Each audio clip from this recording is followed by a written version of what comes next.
With the election now less than 48 hours away, let's bring in our Osun State correspondent, Jamiu Omoni, for a full picture of where things stand.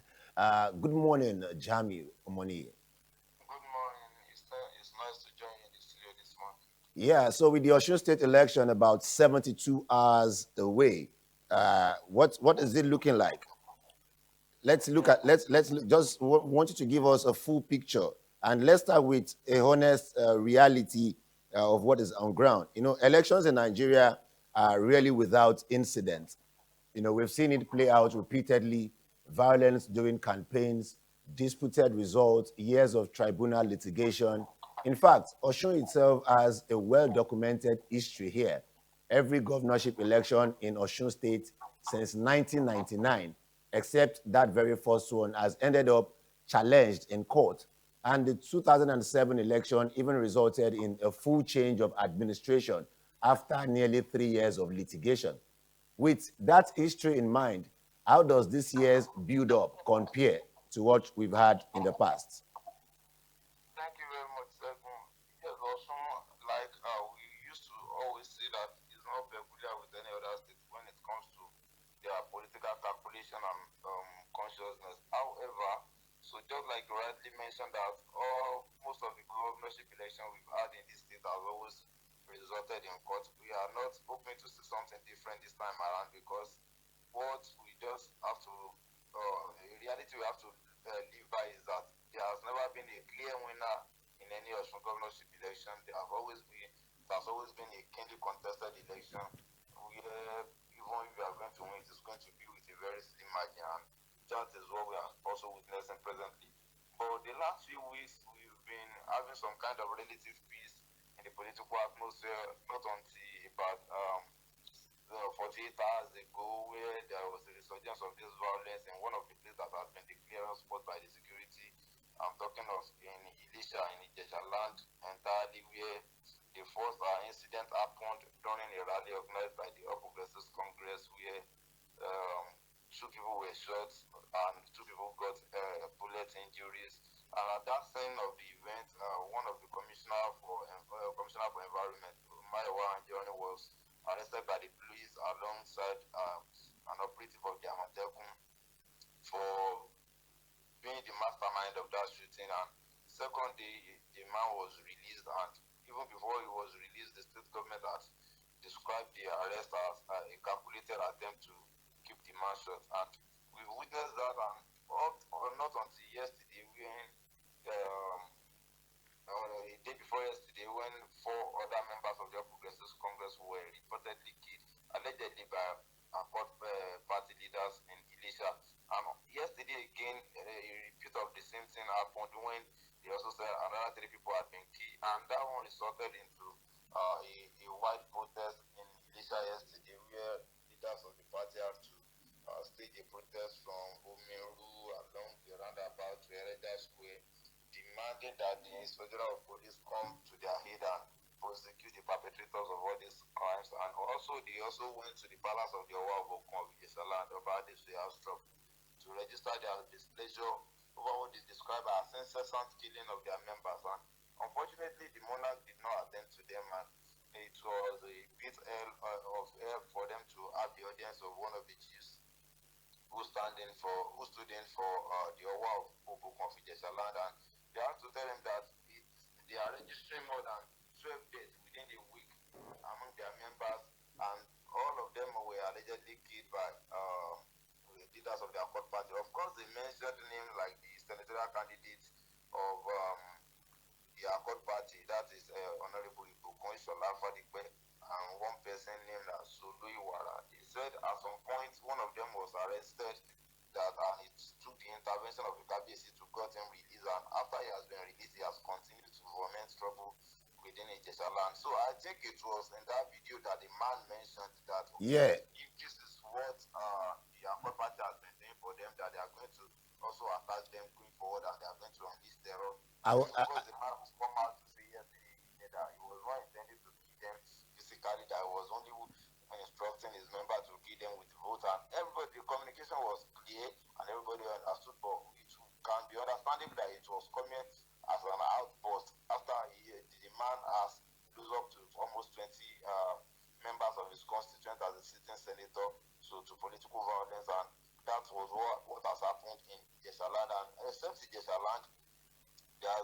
relative peace in other parts of the state. There have not been any political attacks in the last 1 week.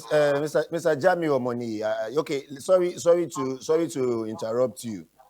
Yeah, I need to just get something right about those figures, and Nigerians also want to understand how realistic these figures are, because the APC is protesting that they've had about 29 people killed in political violence across Osun State ahead of the election. Now, these numbers, how credible are these figures flying around? There are two things I want to put together here now. The first one, the numbers, are they not just some inflated numbers to give excuse for some reprisal attack, or are these numbers real? How did they gather the data? And secondly, what exactly is driving this level of violence in Osun State a few days to the election? yeah, we just have to acknowledge the fact that there are some parts of Osun State that has been known for several cases of violence, even when elections are not around, and Elisha is one of them.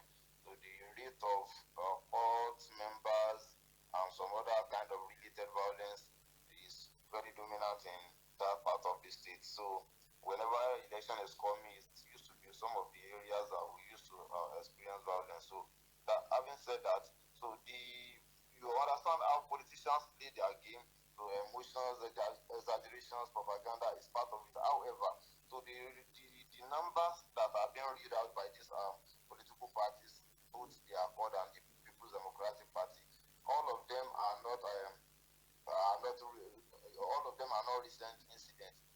When the senator was reacting to the viral video around 8 p.m. yesterday evening, he was mentioning that at some point in time, the operatives of the Amatekun Corps in Osun State had to kill 4 people in Akinladu, if not local government area of Osun State. And I think it was a viral incident then that led to the dissolution of the Amatekun Corps in Osun State. Then and their commander, Omayeli, CSP Omayeli, was also arrested. 4 members were killed during that incident, and there were times that 2 members was also killed, also in Elisha. And recently, one of the Accord member and who is a wanted notorious court member was also killed in SRK. And all these figures put together, I think that was how they have arrived in 29 members. But I want to confirm to you that all the 29 or 20, as the case may be, all of them are not recent killings.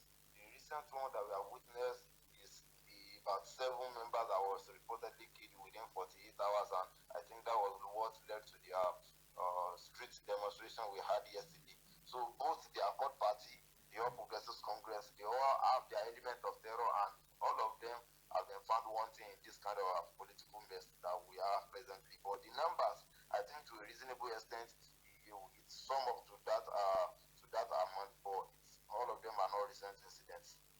Okay, thank you very much for that clarification. And also, we got a breaking story that senator who declared a reprisal attack on members of the Accord Party has been invited by the police. Can you confirm that information for us? No, as of the time of this press, the state public relation officer for the Osun State Police Command, Abiodun Ojalabi, has not informed us or updated us on the incident. But we are going to stay on top of the matter and get you updated as soon as we have verifiable confirmations from the PPRO. All right, thank you very much for that. So now let's go. We're still talking the election, and now there's this Oilola endorsement we just covered. A former PDP governor, alongside thousands of PDP members, publicly throwing their weight behind the APC candidate Bola Oyebamiji. How significant is that shift, and is it actually about Oshun's future, or more about old political scores being settled? Former governor Olagunsoye Oyinlola has had this kind of history of moving from one place to another, and at times when he's not moving, this kind of political alignment and realignment. But most of the time, he takes this decision as an elder statesman. He always give up the state, the resident of the state, cogent reason why he's doing so. and he's from Okuku, Osun, Okuku in Odot local government that is part of the Osun Central senatorial district. And since the 3 years administration, 3.5 years of Governor Ademola Adeleke, there have been wide insinuation that the governor had underperformed in the district. And of course, Ilola being a stakeholder in this assist, I think this is what he said is informed the basis for decision of him and other leaders of the People Democratic Party for what some people have described as over concentration of projects and appointments in Ede, which is the hometown of the governor, also known as Edenization, that the governor had failed to listen to the stakeholders and leaders of the party that brought him in, and he has failed to implement the agenda of the party last week. He had only been working towards his interest and interest of his closer like that. And for 3.5 years, I've continued to talk to him, and he has not yielded any result. It is necessary for the state to take a new direction. And of course, Ilola is a big rig in the political atmosphere of Osun State. For somebody who has ruled the state officially and unofficially for 7.5 years, and since then, there has never been time he has supported anybody and that person still lose the election. In 2022, he supported the incumbent governor Ademola Adeleke, and him alongside other PDP leaders. Then they were able to pull it stunts in the Osun Central and other parts of the state. So him coming out to say that the PDP structure that has failed to move to with Governor Ademola Adeleke to the Accord Party, and of course, even before this adoption or endorsement, they had earlier adopted the candidate of the APM. So in the state, because the PDP do not have a candidate in this election. So now both the candidate of the APM and the APM structure that they had earlier adopted and the PDP structure, including former Secretary to the state government, Alhaji Fatai Fatai Akinbade, Akinbade. yeah. So are you saying they are collapsing? Are you saying Oyinlola is collapsing all of those structures to work for the APC? Obviously, that is what he has said, and he said that even with the alignment, they are not leaving the People's Democratic Party, that the party still remain in existence, but they have adopted the candidate of the APC, and they'll be working for his victory. And it's a big political shift in the state that some people did not find it as a surprise, while some people feel it's going to make a new shift in the political dynamics of the state. But former governor Ilola is now pitching his tent with the All Progressives Congress. Former governor Boyega Itala also with the APC. Former governor Bisi Akande also with the APC. Now we have former governor Rauf Aregbesola with the ADC. And of course, the incumbent governor Ademola Adeleke is not having any backing of former governor. And I think even in their calculation, they understand that this appears to be a bit risk for them. Okay, the current governor, Ademola Adeleke, has responded to that move by the former governor, Olagunsoye Oyinlola, saying that this move is not something that has any direct influence.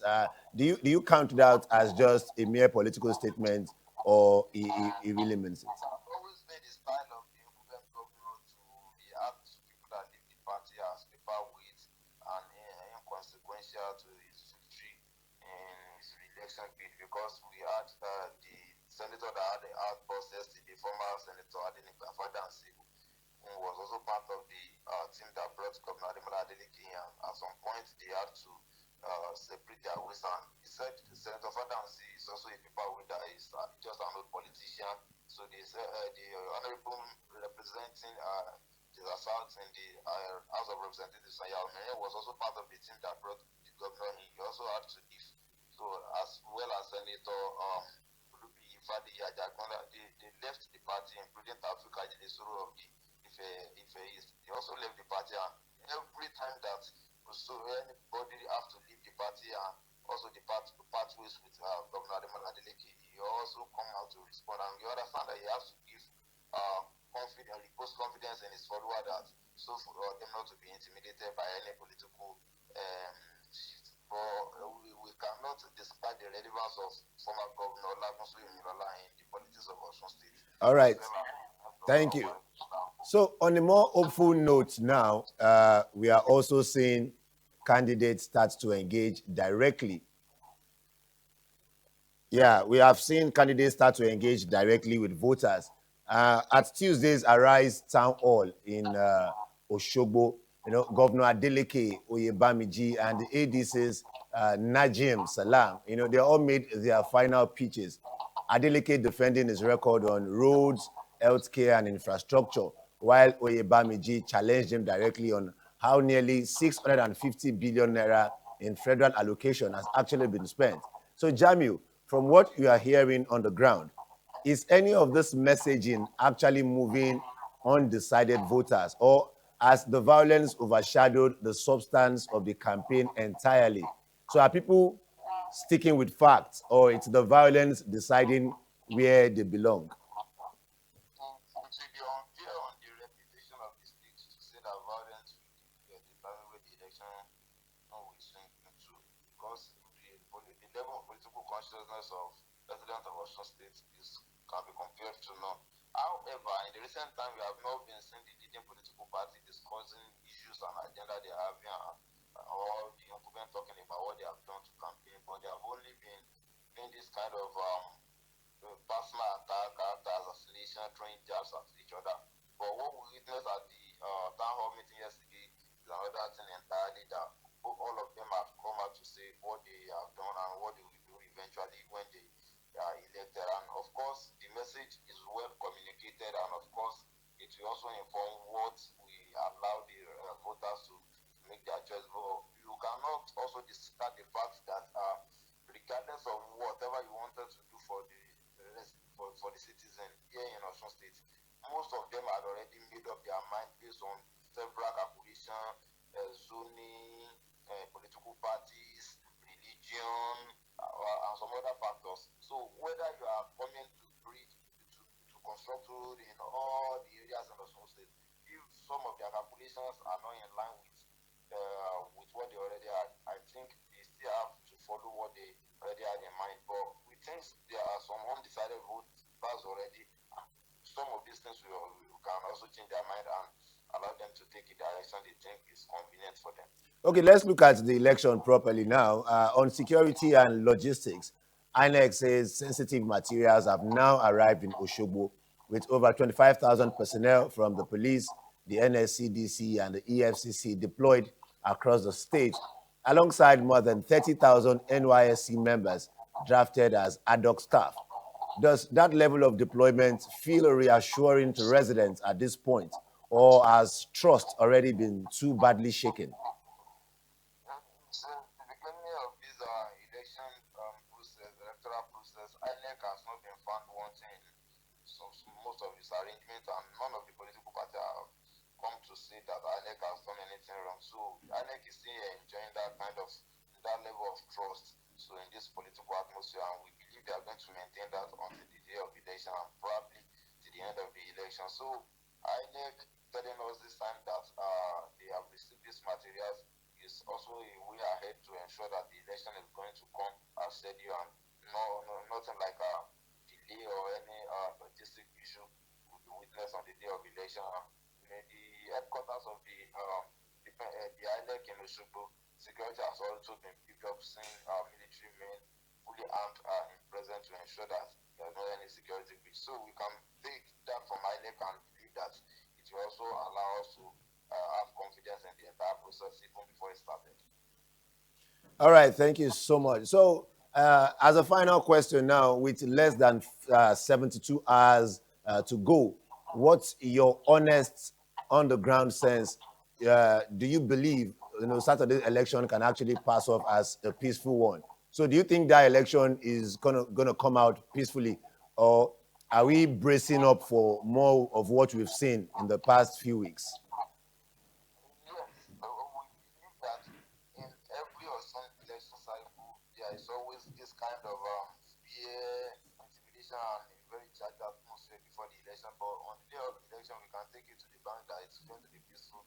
People will come out to vote. But we believe that stakeholders within the few hours left, they must also do more, because even as at yesterday, former governor, when former when Governor Ademola Adeleke addressed the press, he was not even mentioning those people that was kidding, whether they belong to party A or party B. So the we must not charge the already charged atmosphere anymore. Both the incumbent and the opposition parties should please act responsibly in the remaining hours so that at least days to the election is going to be peaceful for the state. Except from Elisha, where we have that violence yesterday, there has not been violence in other parts of the state, and this is also something good, and we expect that in the coming days as well, there's not going to be violence everywhere. So we believe the election will come and it will be peaceful by the special grace of God. Jamiu Omoni, thank you so much for that comprehensive update. We will be with you throughout Election Day on Saturday to get details from that state. Thank you so much for joining us.